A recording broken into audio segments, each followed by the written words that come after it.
Welcome to Smashterpieces, a casual walk through the history of the Super Smash Bros. Ultimate roster. My name is Joe. And my name is Matt.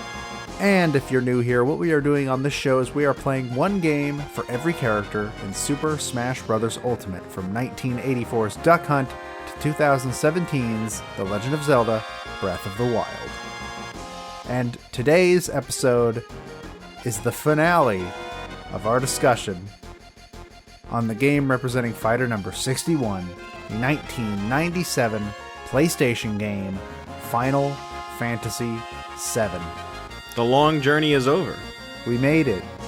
Over half of this year was spent playing JRPGs. 2 JRPGs specifically for this show. Yeah, they're long games. Yeah, just this and Earthbound took up over half the year. That's really funny to me, and I don't know why. But yeah, we did it. We finished it. We beat Sephiroth. Well, sort of. But Sephiroth's not really in this game. I fought Sephiroth. I killed him. You fought Genova. I killed Sephiroth. I hit him with a big attack. Swung my sword lots of times, and Sephiroth died. I really like that overall plot twist where Sephiroth has actually been dead the entire game. And Genova is the actual villain of the game. Yeah, but I swung my sword at Sephiroth a bunch of times and did 30,000 damage, probably more than that. You sure did, bud. And he died. You sure did. Yeah. I'm proud of you. I sent him to Kingdom Hearts. So this episode, as you might have guessed, is going to cover the jump back into Midgar all the way to the end of the game. Really, I think we're just talking about the game as a whole, because not a lot happens in Midgar. Yeah, you go and you fight that big robot thing, and then you kill Hojo. Hojo dies. That was interesting. And that's it. That's Midgar. That's Midgar.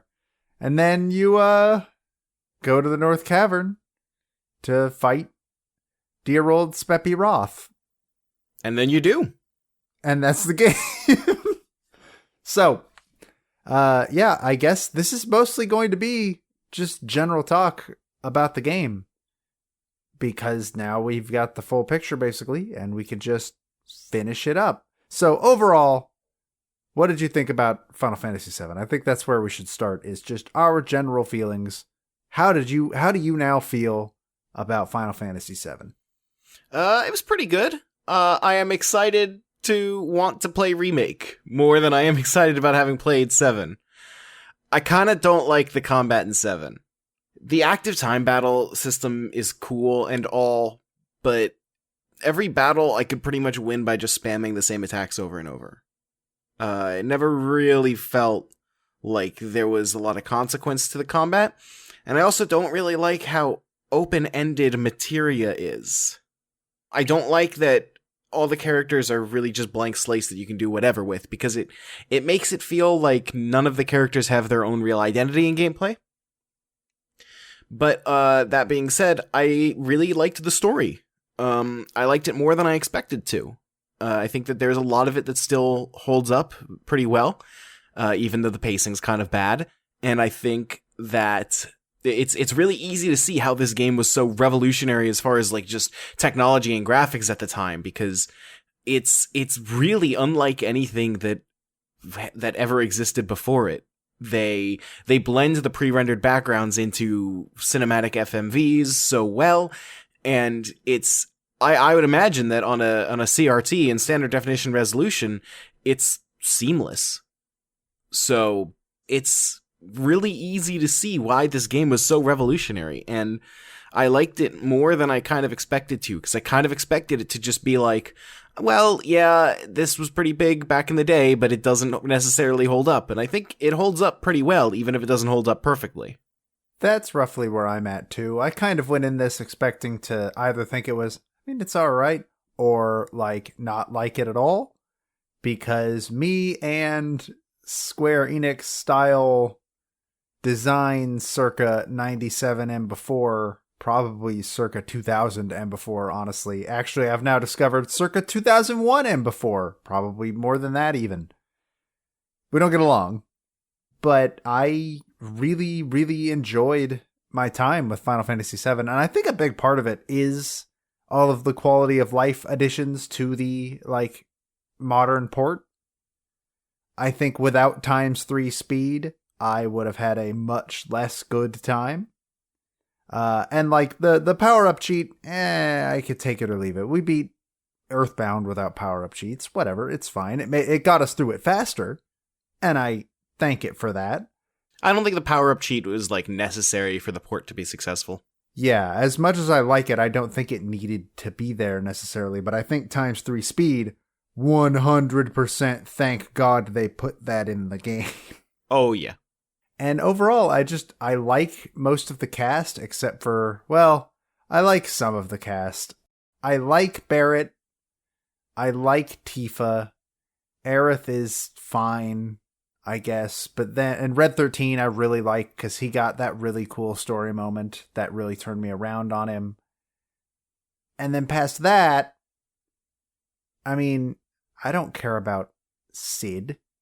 I don't care about Vincent or Yuffie, and granted, Vincent and Yuffie are optional.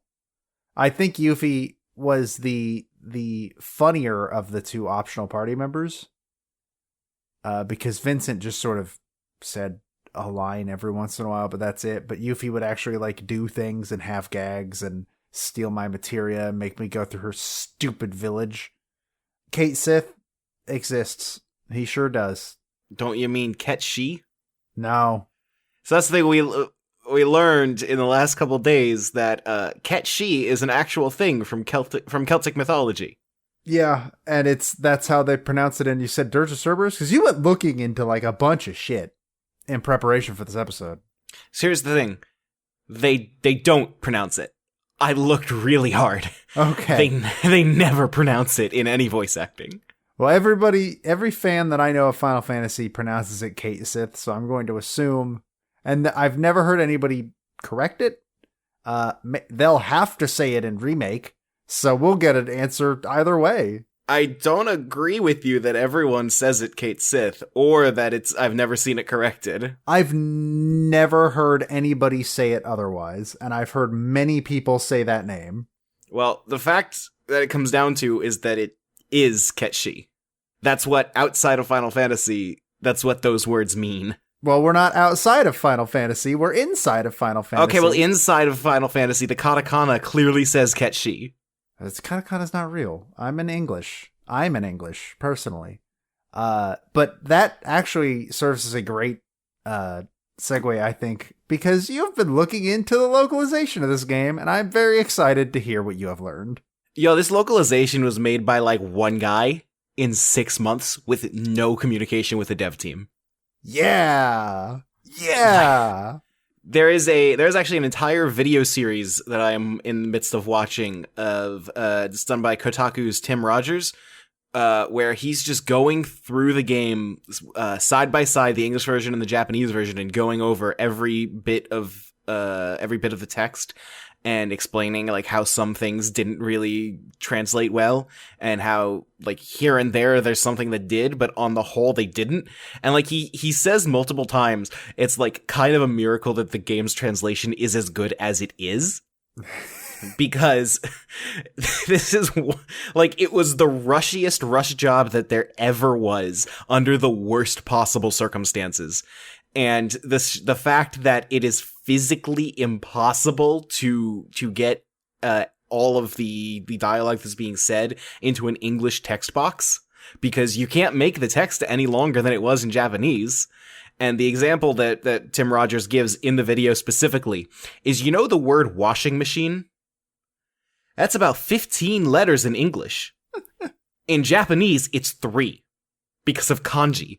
So something similar actually, I learned this recently. Something similar actually kind of happened to Final Fantasy X, where if you listened to my other show, Original Sound Chat, you'd already know this. But just in case you haven't, allow me to give you my new favorite localization factoid I've ever learned in my life.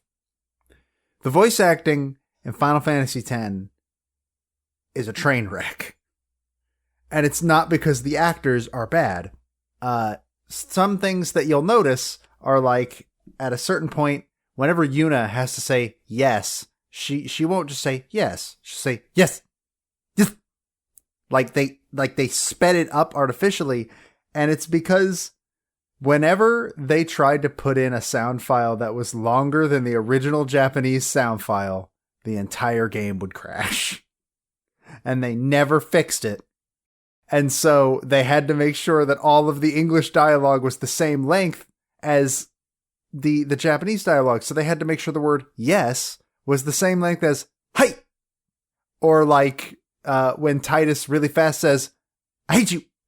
It's because that's one word in Japanese. So it's really funny to me that 4 years later, another Final Fantasy game had roughly the same problem in a different context. Yep, and there's also the fact that it's like, the guy that was doing the localization, he basically just got a spreadsheet with all the dialogue and was told to figure it out. Like, there's the example of Gongaga. Remember the village where you first learn about Zack? Mm-hmm. Zack's name is never said anywhere else. Oh, hell yeah. Like, you remember how they never actually say Zack's name in the flashbacks? Oh, yeah, no. I only know that that's Zack because I am aware of other pieces of Final Fantasy media. Yeah, and in the Japanese version, it's written in such a way that it's clear that Zack is the guy in the flashback.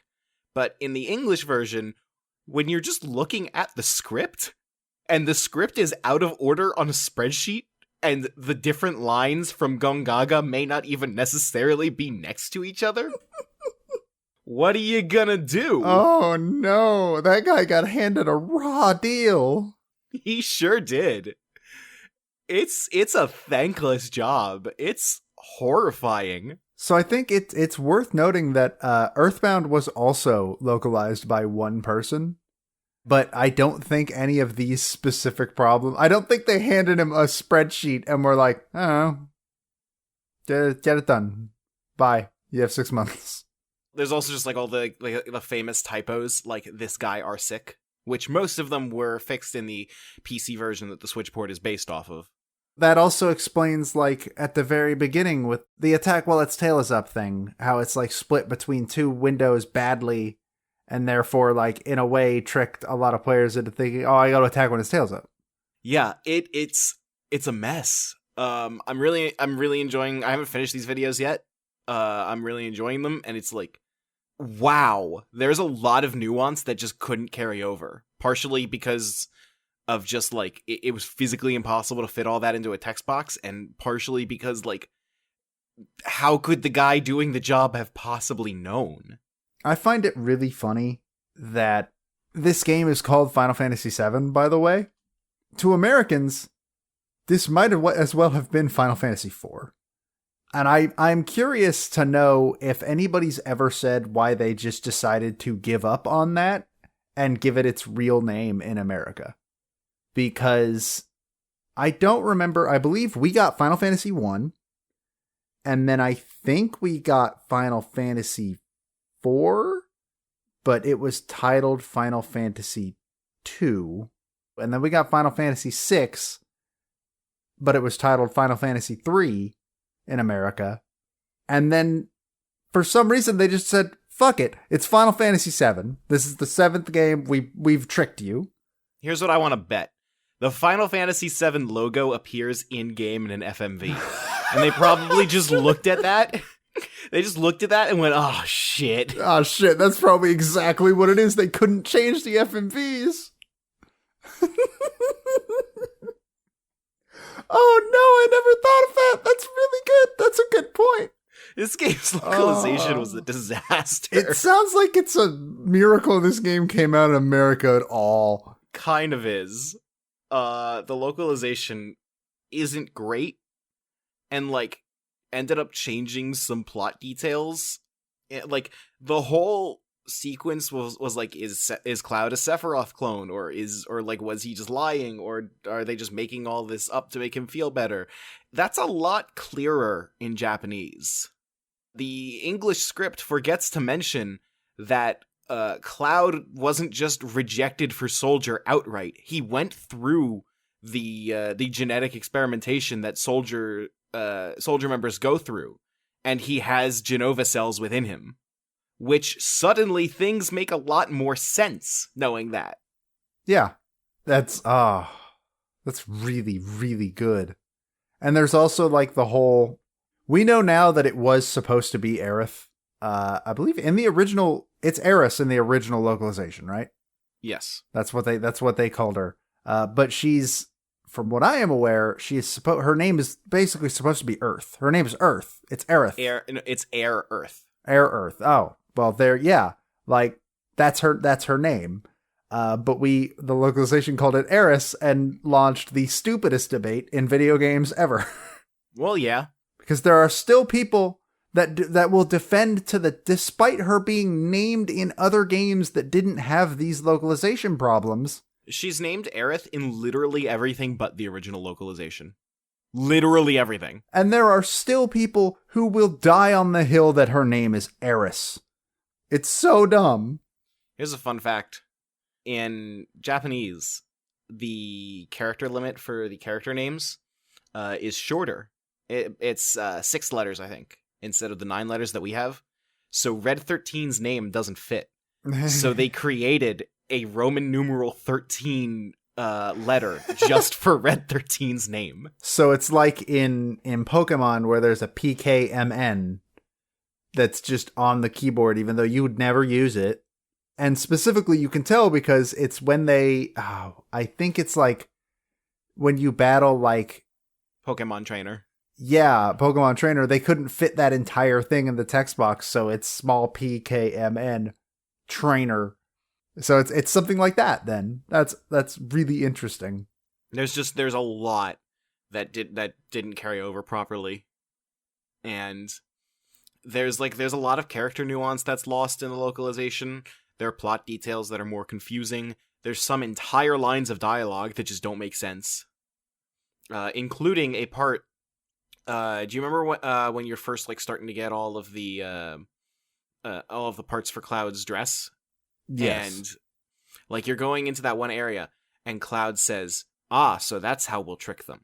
And then Aerith says, oh, so that's how you'll trick them. Yes, I think so. You know how that doesn't make any sense?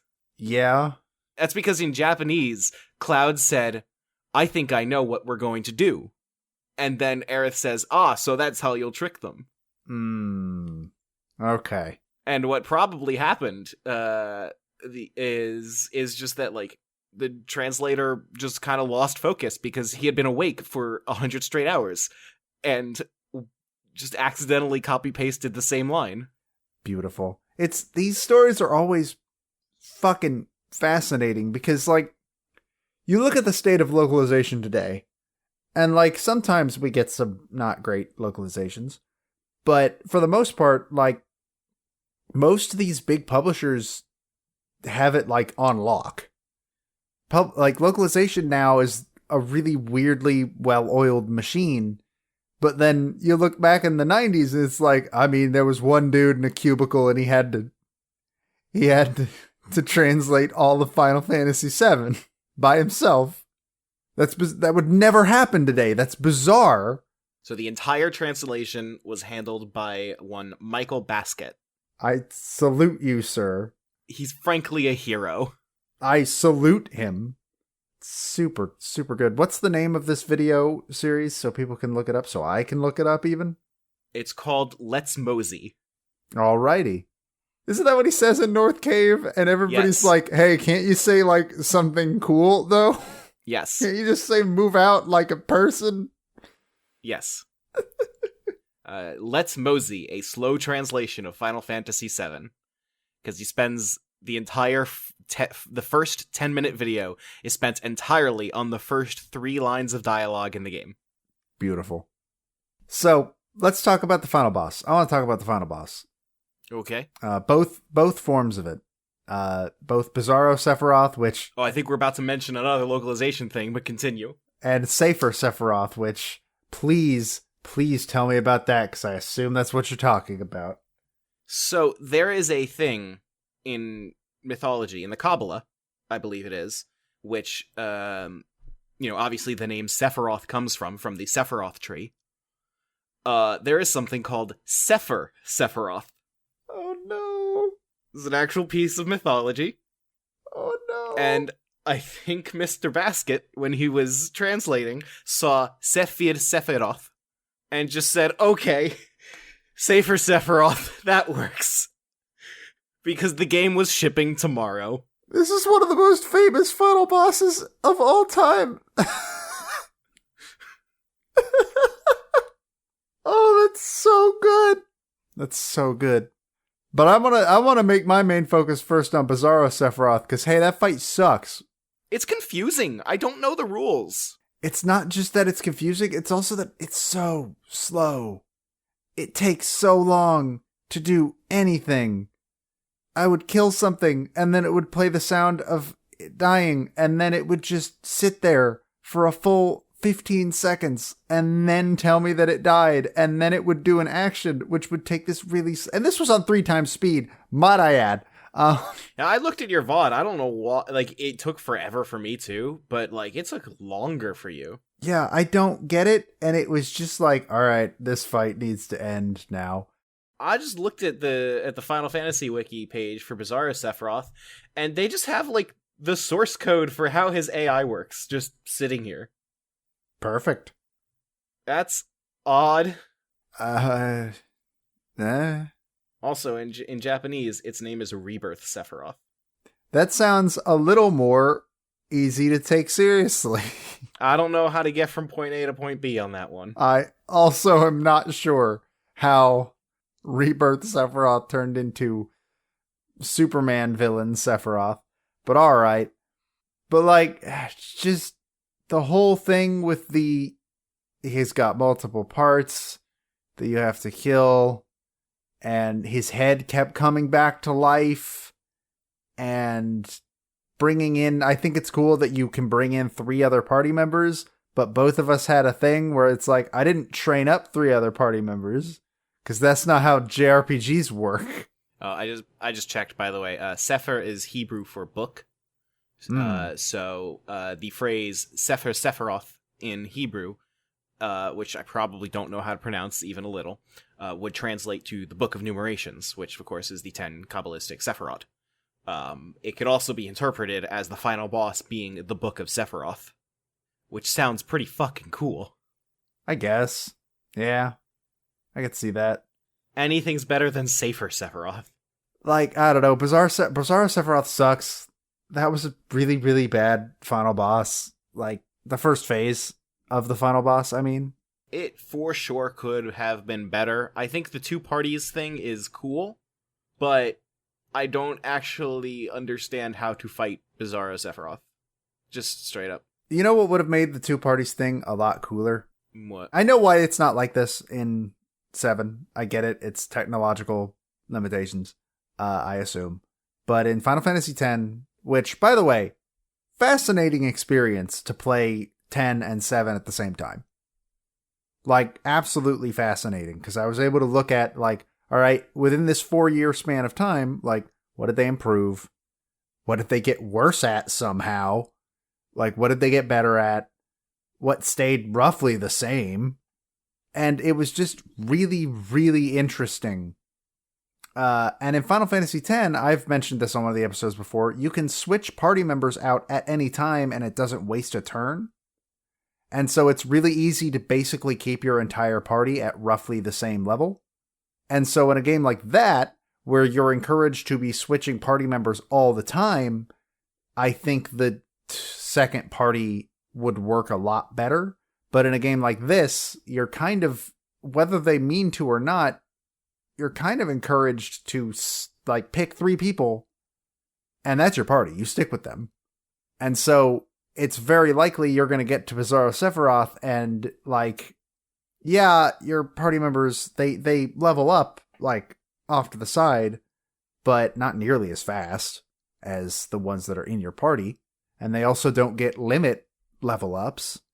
And they also don't get, you know, like, they likely don't have any materia equipped, because why would you use your materia on characters you're not using? And so the game suddenly, like, pick 3 other people to fight with you. I think I saw someone say that if your average party level is low enough, then it won't even give you an option for 2 parties. Oh, so it's just like, you're gonna die anyway, who cares? Yes. Interesting. Also, you can have 3 parties. Wait, what? Yeah. That's even weirder. So the conditions for that are you have to have both Yuffie and Vincent. Mm-hmm. You need to have defeated Genova Synthesis before the Ultima Countdown finished. The lowest level character needs to be at least level 45, and the average party level, not counting Aerith, because, Dead. It needs to be 68. Huh.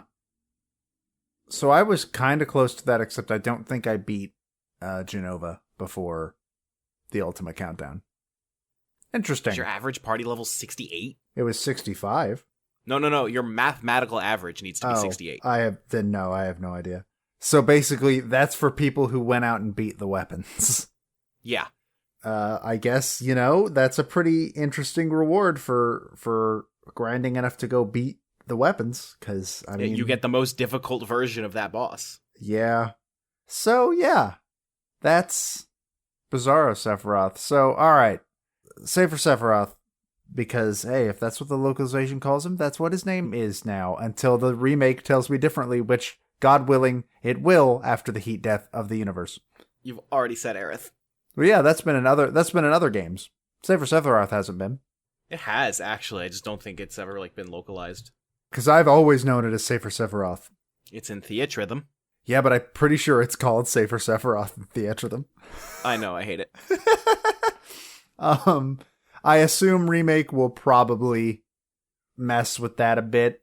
I don't think it will. I don't know. It's going to be weird. It's going to be really interesting to see how many of these things remake messes with.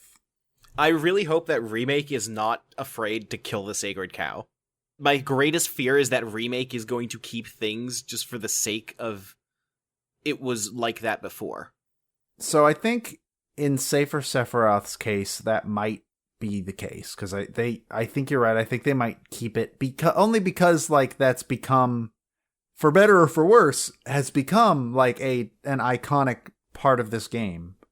But Bizarro Sephiroth, I bet you money that gets changed. I feel like if they're going to change either of them, they would change Safer Sephiroth. Really? Because Bizarro Sephiroth is less stupid.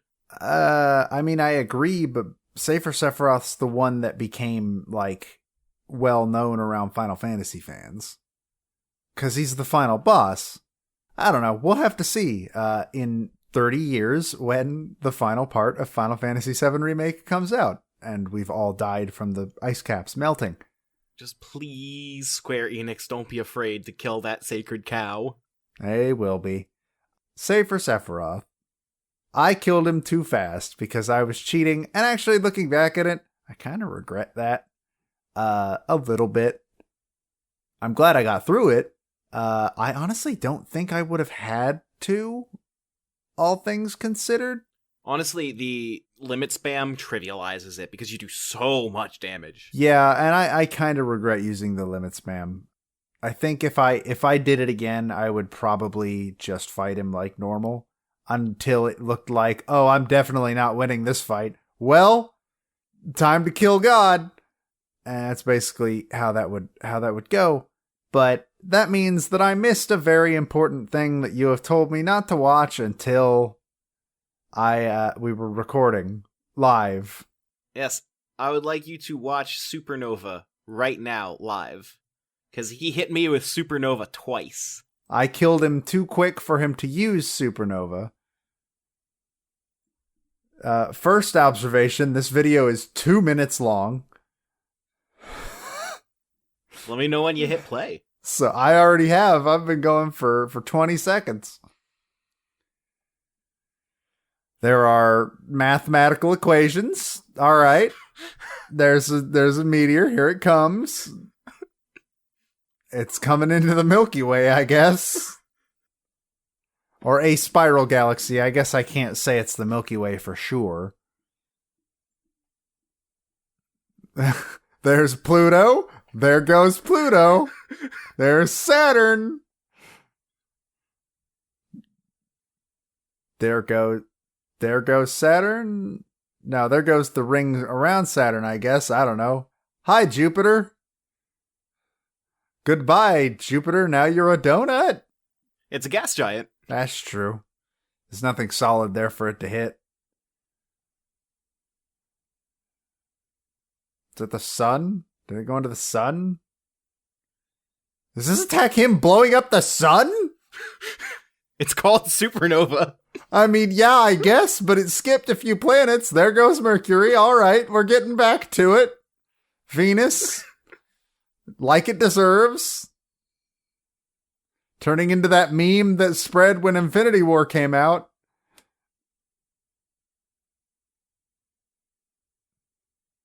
So I don't see how he could use this attack twice. This seems like a one and done sort of thing.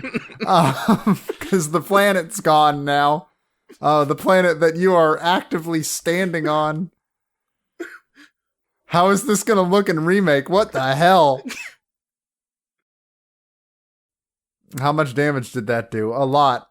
So it does a fixed amount of damage of 90% of your remaining health. Jesus. Would you like to see the Japanese version? It's different? It is. Okay.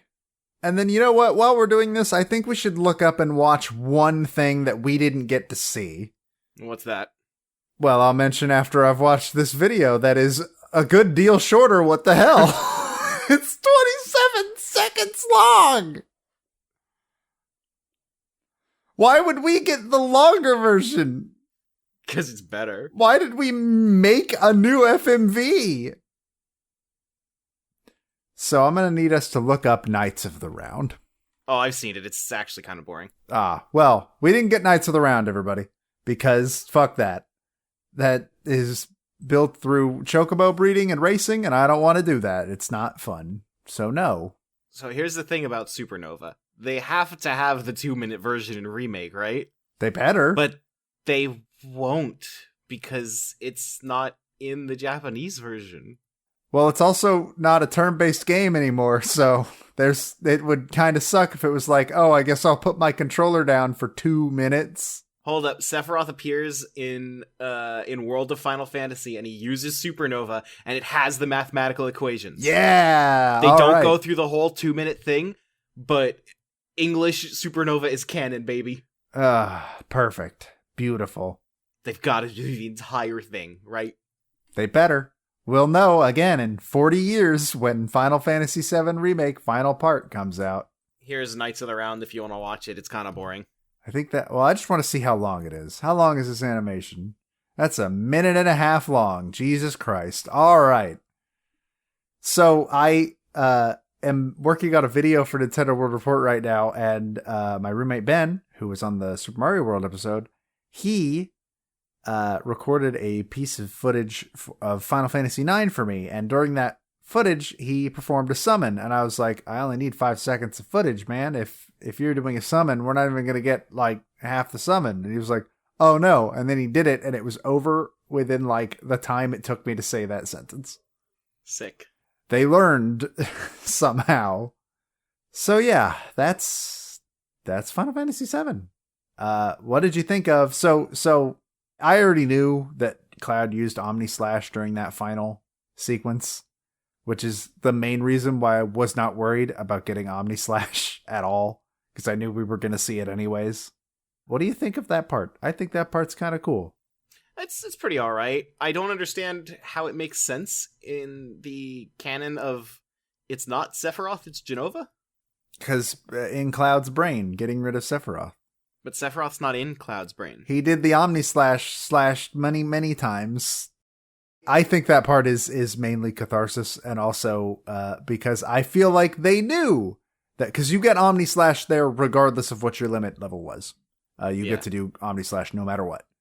And I think that might have been Square saying, man, we made this really cool move and barely anybody's going to see it because it's tied to this stupid battle square. What if we had a little thing at the end where you get to do it no matter what? And I appreciate that. Also, Sephiroth is shirtless, and that would explain why so many people want... that doesn't explain anything. I already knew why that was, because he's hot. That's why. It's just because he's hot. That's it. I like the ending a lot. I like how there's just kind of that melancholic, we did everything we can, and now we just wait. We don't know if it'll work. Yeah, and I like the whole, like, so Majora's Mask ripped that sequence off super hard, huh? Yeah, but Majora's Mask used that theme way better. A little bit, yeah. That's why I kind of don't mind that Majora's Mask just ripped it off, because they did it a lot better. But also, I do like the whole thing where at first they're like, oh, shit, it didn't work. We are too late. And then the tentacles of the life stream come out of the ground and save us all. I do like that it reminds me that Marlene exists for a brief second. I don't know where she was supposed to be. Hiding. Because she wasn't in Midgar. And we've been led the entire game to believe that she was supposed to be in Midgar. And then after the credits with the whole, like, Red 13 and his children running through the canyon and, like, running up, like, 500 years later to a completely overgrown Midgar. There's something really melancholy about that. And honestly, really good. I really like that imagery a lot. It's also kind of, like, ambiguous as to how much Holy really worked.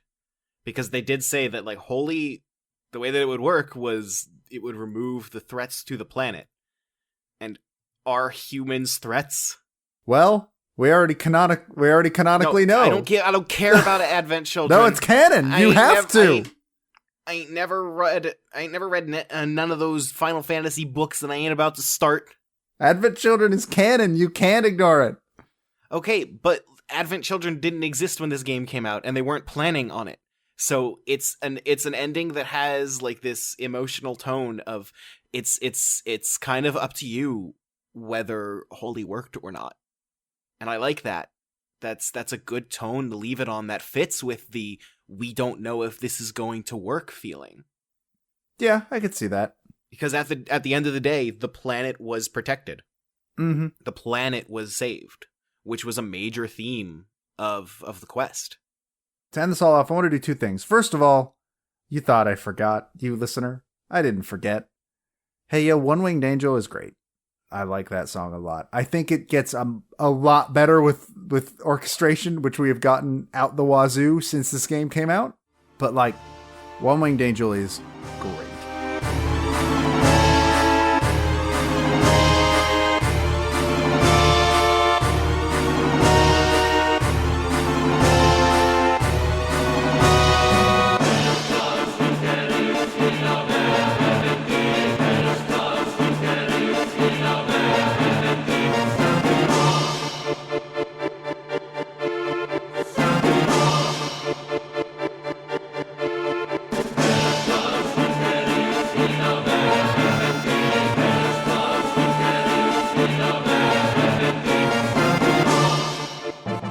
And I really don't think there's anything else to say about it. It was like one of the first.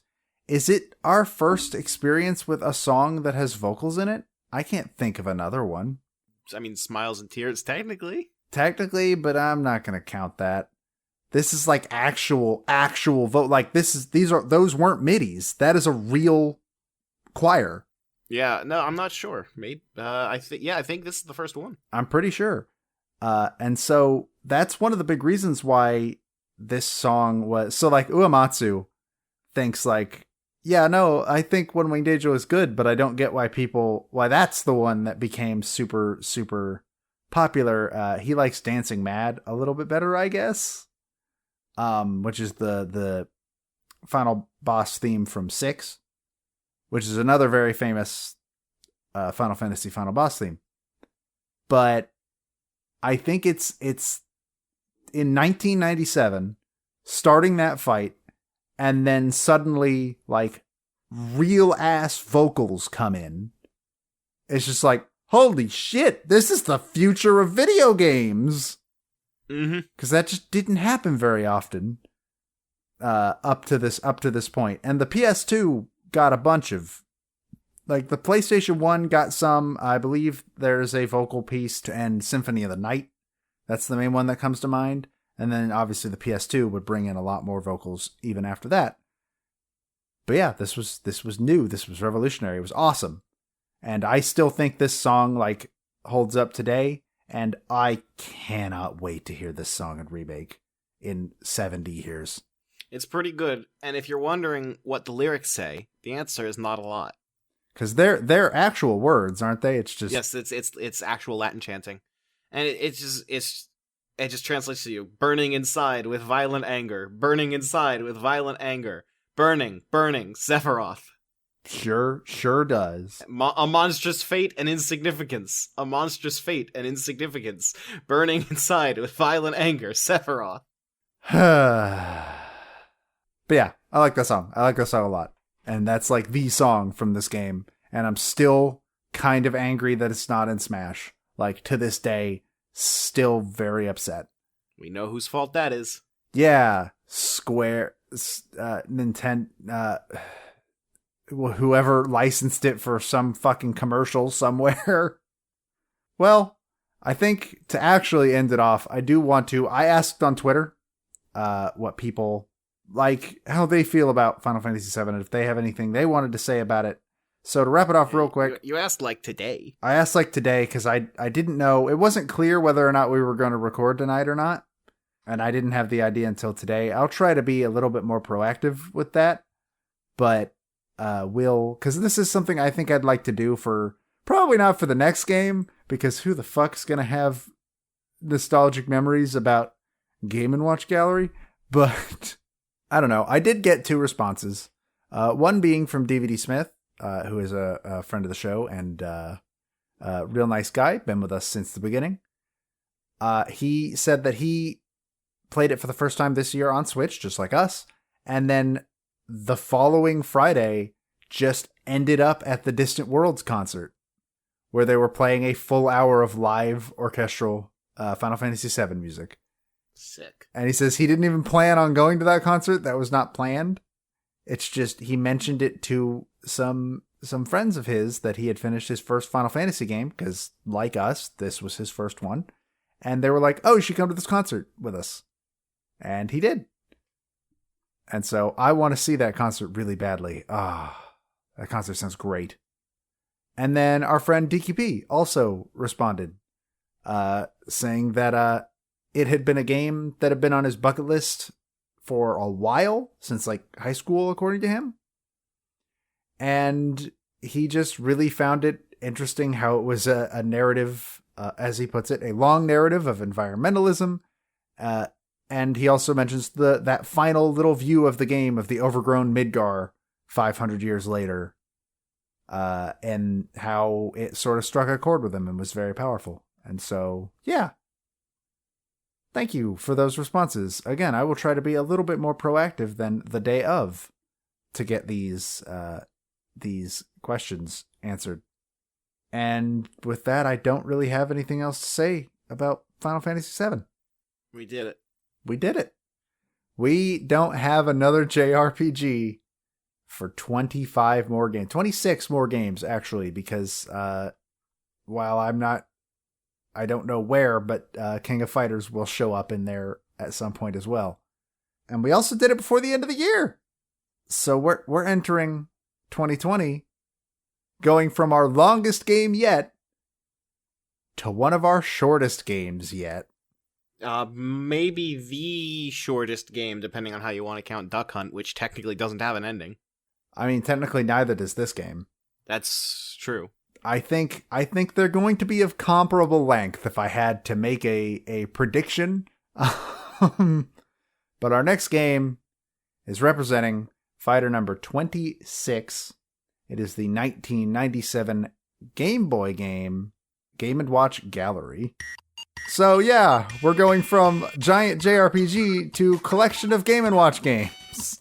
And that'll never not be funny to me. I regret suggesting this one. 2 is better. Yeah, this was your idea. Yeah, and then I recanted it, and you insisted we still do it. I made you stick to your guns, whether you liked it or not. I want you, when you hate this, I want you to acknowledge that you did this. I'll only have to play it for an hour. I don't care. So this is gonna be a weird departure, and also we won't be playing this probably until like the second week in January, cause we're done for the year. When do you get back from your vacation? I get back on the 7th. of January. I see. So but we also kind of decided like we're going to finish Final Fantasy VII. And then let's just chill for the rest of December.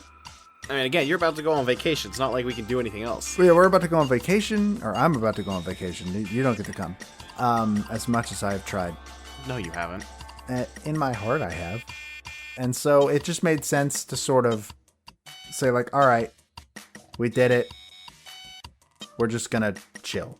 So anyway, Game & Watch Gallery. Game & Watch Gallery. It's gonna have games and a watch. I wonder if they kept the watch. I doubt they kept the watch. I don't know. That's my most interest. That's the most interest I have in it.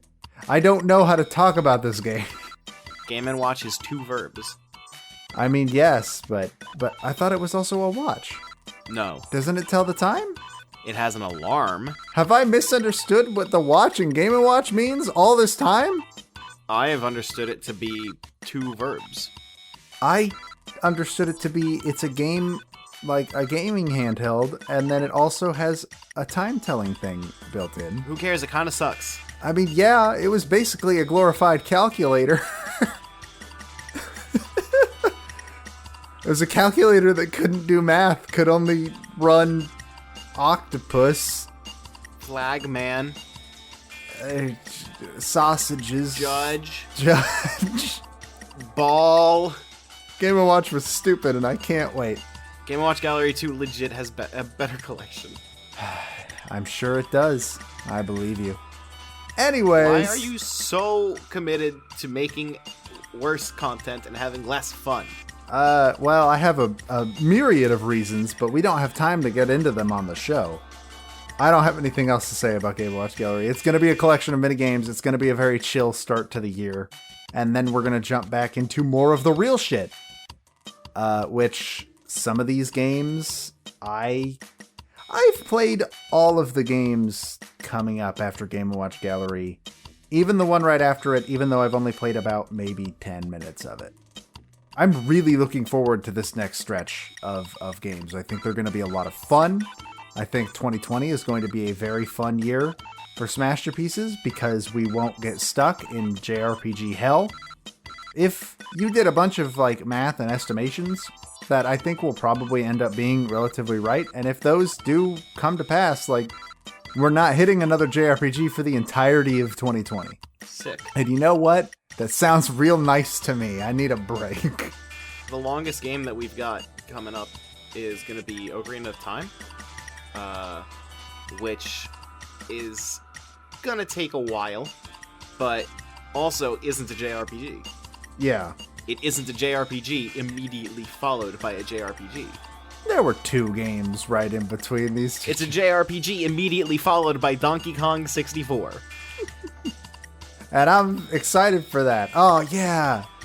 Donkey Kong 64 is after that. Hell yes. I'm super excited for that. And between those two is probably another one of the shortest fucking games on the list things. This has been a good talk about Game & Watch Gallery. Man, I don't have anything to say about Game & Watch Gallery. I'll have more to say about other games. Hey, everybody. I hope you have a happy new year and a happy holidays. And thank you so much for sticking around with us in the year of Earthbound and Final Fantasy VII, and I guess Mario showed up too. But yeah, it's been a long year, full of long games, and I think overall it was a success. I was honestly very worried about Earthbound and Final Fantasy, like, causing us to burn out, just in general. And I'm glad it didn't. And, yeah. Hey, you listener. Thanks for listening. For the whole year. You can find us on Twitter at Smashterpieces. Same with on Facebook and on YouTube. You can find us at NintendoWorldReport.com or on our website at anondino.squarespace.com. Hey, yo, we're on Spotify now. So that's cool.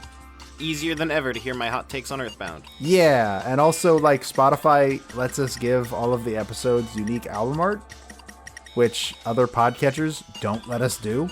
So that's super rad. You can find me on Twitter at the Debaga. You can find Matt at Grimace Dumenace. You can find us on Twitch. I am at Detective Dobaga. Matt is at Grimace the Menace. We also both stream on Nintendo World Report, twitch.tv/Nintendo World Report. In fact, I will be taking the next, I want to say 3, 4, 5 games somewhere in there. Because you, I don't know, have been on the channel for about 5 months doing Final Fantasy, so I think it's only fair that I take the next few Earthbound. games. And you were on Earthbound, so I think it's only fair that I took 1 week off for you to do Mario. Hey, I guess you did Donkey Kong too. Holy shit, I forgot about that. So yeah, it's the next 2 games are going to be me. You've done 1 week on the channel since we started doing it on the Nintendo World Report Twitch channel. And why would we stop at a good thing? Come on, let's get you on that Game & Watch gallery. Thursdays at time. So yeah, I'll be there pretty much up to Ocarina of Time. Because I'll be playing 3D. I don't have capability to stream that yet. But that might change between now and then. So that's not set in stone. We'll see. We'll have to figure that out. Thank you, Peter, for editing. It's pretty cool. It's not Thanksgiving, it's Christmas. Yeah, it's Christmas. And thank you, Peter, for giving me the Christmas gift of not dying. I appreciate it. With that, my name is Joe. And my name is Matt. And we will see you next time in the new year with our episode on Game & Watch Gallery.